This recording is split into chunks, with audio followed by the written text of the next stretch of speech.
झालेली असते.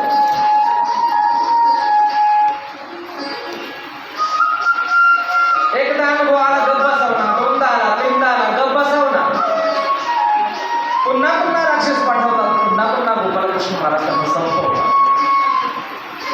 कारण दुष्टांचा नाश करण्यासाठी ते आलेले आहे. आणि म्हणून काल पाण्यामध्ये असलेले गोपालकृष्ण महाराज चालायला लागलेले आहे. तळवे तळहात तळहात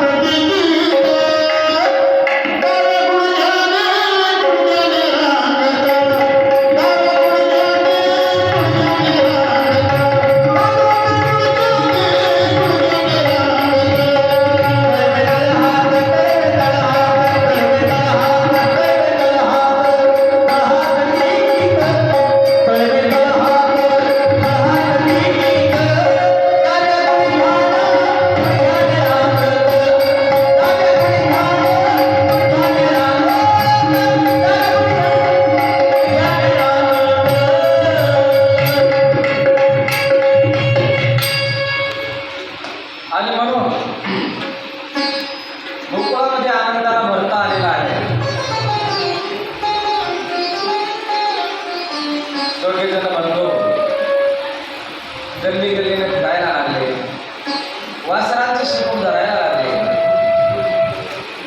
ती एक अवस्थाच आहे. मनुष्यामध्ये आल्यानंतर ती एक अवस्थाच आहे. मला खूप दिवस प्रश्न होता की गोपालकृष्ण महाराज दही खातात हे ठीक आहे, ते लोणी खातात हे ठीक आहे, आणि सांडून का देतात. पण मग नंतर मला कळालं, एका लहान बाळाच्या संविधानामध्ये गेल्यानंतर मला कळालं तो त्यांचा स्थायी भाव आहे. सांडून देणं, लोटून देणं, हिसकावून घेणं, फेकून देणं हा त्यांचा मुळातच तशी एक अवस्था आहे लहान लेकरांची. आणि म्हणून त्याला गोपालकृष्ण भगवंताने मनुष्यवेश धारण केला. म्हणून ते कशाला मागं राहतील. ते तर एक राजाचा मुलगा आहे, त्यांना कोणी अडवत नाही. आणि म्हातारपणामध्ये झालेला आहे, मोठा नवसाचं बाळ आहे ते. कधी आगीकडे पडतात, कधी जनावरांकडे पडतात. त्यांना आवडता आवडता नाकी नाव येते यशोदा मातेची. आणि म्हणून यशोदा माता घुसळण करण्यासाठी बसलेली आहे. गोपालकृष्ण महाराज आणि बलराम तिकडून येतात, आईच्या मांडीवर बसले. आई त्यांना कुवाळते, त्यांना तेच अपेक्षित आहे. इकडून तिकडून फिरून आलं की ते पिल्लू गाईच्या कृषीमध्ये जातात. प्राणी असू द्या, मनुष्य असू द्या, बाळा ते बाळच असतात आणि ते प्रिय असतात सगळ्यांना. म्हणून पण दूध उतू गेलं म्हणून यशोदा माता उठून गेली म्हणून गोपालकृष्ण महाराजांचं नाचलं. तेच नाही थोडंसं खाल्लं टाकलं, सगळं दगड घेतला, थोडं टाकलं सगळं.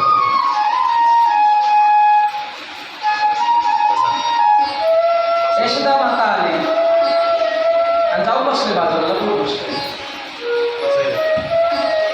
तिचं लक्षात आलं हे कोणी केलं, हे गोपालकृष्ण महाराजांनीच म्हणजे बाळानेच केलं. मागं गेले तिकडेही त्यांनी कार्यक्रम सुरू केला. एक पालतं उखळ होतं, त्यावर उभे राहिले, वरच मडके काढण्याचा प्रयत्न. एक तर आधीच हे फोडून टाकलं. आणि मग लहान लेकरांना बांधतात बरं का. एक रस्त्याच्या कडेला घर होतं आणि पोरगी नसुती पडती रस्त्यावर, म्हणून त्या चिंचाच्या फोडाला तिथं पाय बांधून टाकलेला होता. जोपर्यंत कामात आहे तोपर्यंत पाय सोडत बांधतात पोरांना. आणि मग ती पण आईच आहे, देवाची झाली म्हणून काही आईच आहे. हा लयच परेशान करतो. नवे नवे कालच नवे नवे माठ आणले होते, पडून टाकतो.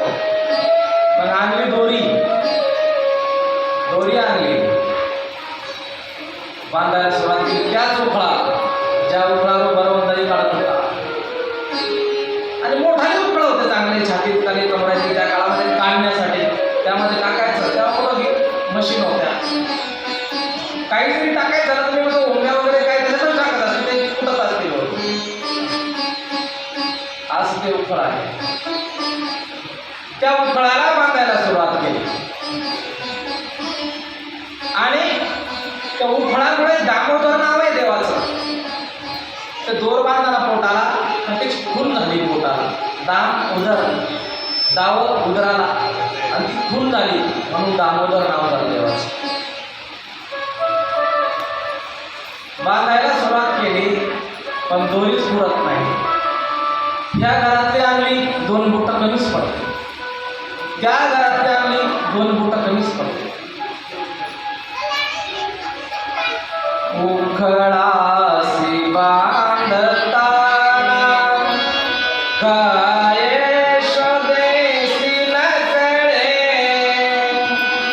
बांधून को गळाए दुखतील हात कोवळे बांधून घे स्वतः जो करी बंध मुक्त सकला मी काय वर्णू पामर जेथे शेष तोची श्रमला.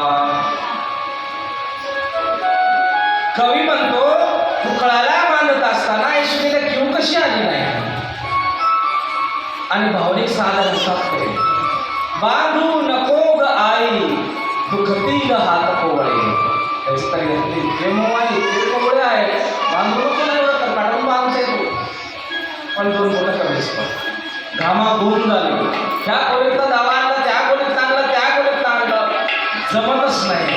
अख्याला देवालाच तयार आईची घाम आला टपून गेले. बांधूनी घे स्वतः जो करी बंध मुक्त सुखला. तो स्वतःला बांधून घे